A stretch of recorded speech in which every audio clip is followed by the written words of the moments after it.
आज मैं आपको एक अनोखी रहस्यमय कहानी सुनाऊंगा। अगर आप चैनल पर नए हैं तो अभी सब्सक्राइब कर ले तथा कहानी पूरा देखें। अंत में एक अनोखा रहस्य छुपा है। धन्यवाद। तो सुनिए। प्राचीन काशी से दूर एक शांत गांव था जिसका नाम कीर्तिपुर था।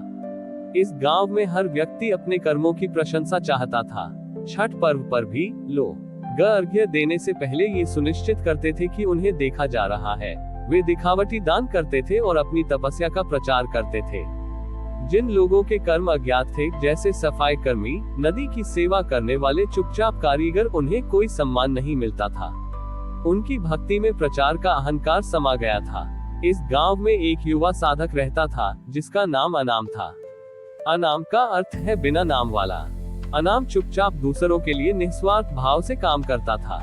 वह रात में घाट साफ करता था, व्रतियों के लिए लकड़ी जुटाता था, पर कभी किसी को बताता नहीं था।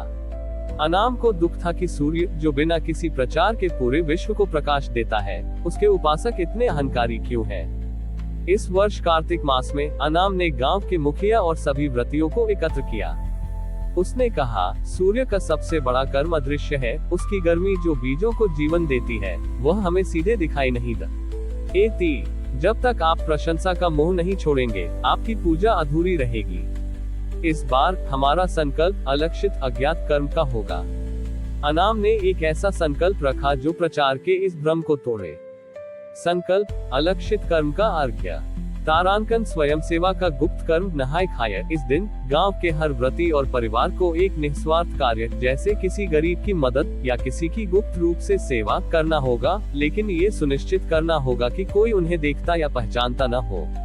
ये प्रशंसा के त्याग का पहला चरण होगा। तारांकन अज्ञात प्रसाद। खरना के प्रसाद में व्रती केवल इतनी ही मात्रा में प्रसाद बनाएंगे जितनी उनके परिवार के लिए आवश्यक है। कोई अतिरिक्त या दिखावटी प्रसाद नहीं बनेगा, लेकिन वे उस प्रसाद को अपने सबसे करीबी पर सबसे उपेक्षित, यानी जिसकी कोई प्रशंसा नहीं करता, व्यक्ति के साथ गुप्त रूप से साझा करेंगे। तारांकन मौन समर्पण। संध्या अर्घ्य के समय व्रती नदी के जल में खड़े होंगे। वे अपने हाथ में कोई प्रसाद नहीं लेंगे। इसके बजाय वे एक छोटा, बिना चमक वाला साधारण पत्थर लेंगे जिसे उन्होंने नदी के तल से निकाला होगा। अनाम ने समझाया, आप अर्घ्य देते समय उस पत्थर को सूर्य को दिखाएंगे और प्रार्थना करेंगे कि आपका अज्ञात कर्म स्वीकार हो।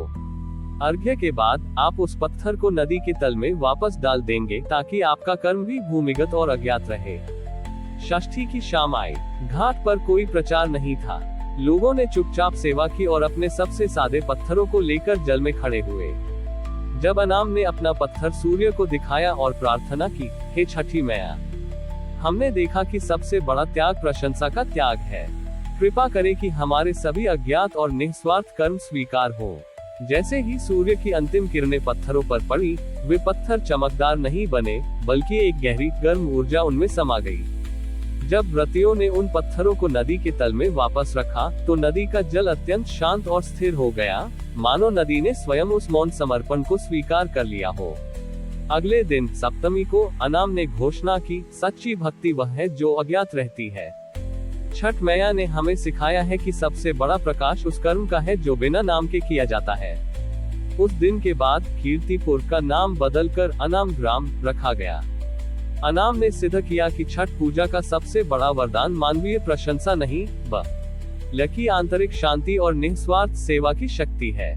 ये पर्व प्रचार के त्याग और गुप्त परोपकार को अपनाने का एक महान अनुष्ठान बन गया। अनाम के अलक्षित कर्म के संकल्प ने अनाम ग्राम पूर्व का कीर्तिपुर में शांति और निस्वार्थ सेवा की भावना भर दी थी।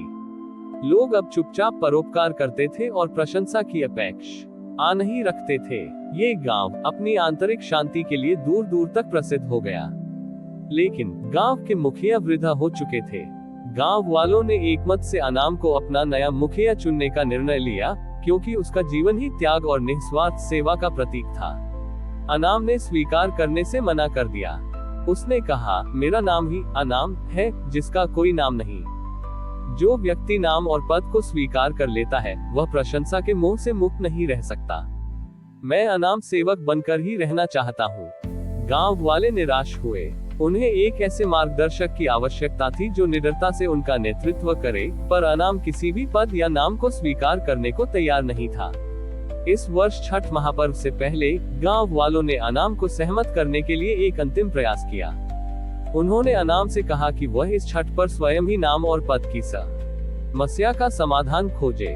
अनाम ने गहन चिंतन किया और एक ऐसा संकल्प रखा जो पद को त्याग और सेवा में बदल दे। संकल्प: नाम का विसर्जन और पद का समर्पण।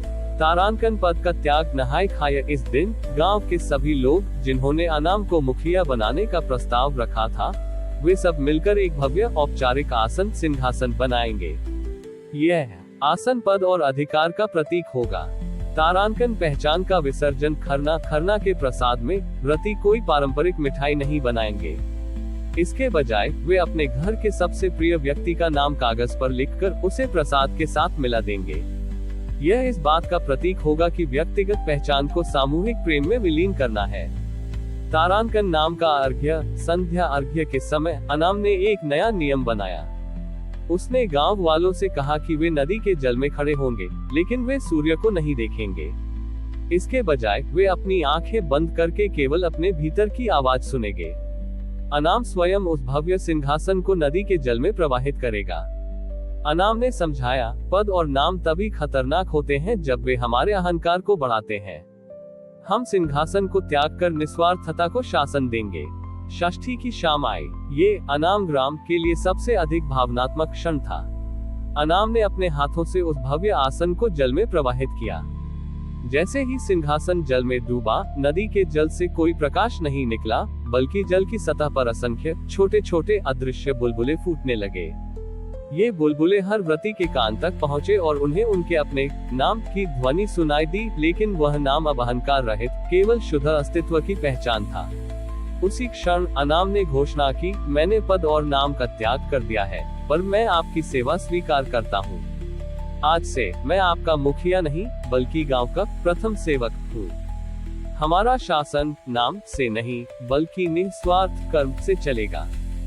गांव वालों ने खुशी खुशी अनाम को नहीं, बल्कि उसके कर्म को स्वीकार किया। उस दिन के बाद अनाम ने गांव पर बिना किसी पदवी के केवल सेवक बनकर शासन किया।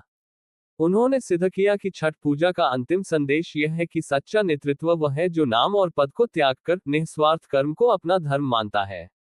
हमारी और भी आध्यात्मिक एवं अनोखी कहानियां देखने के लिए हमारे चैनल पर जाएं तथा धार्मिक एवं पौराणिक अनोखी कहानियां हमारे चैनल पर है। कृपया जाके देखें तथा हमारे चैनल को सब्सक्राइब करके रखें और वीडियो लाइक जरूर करें। धन्यवाद।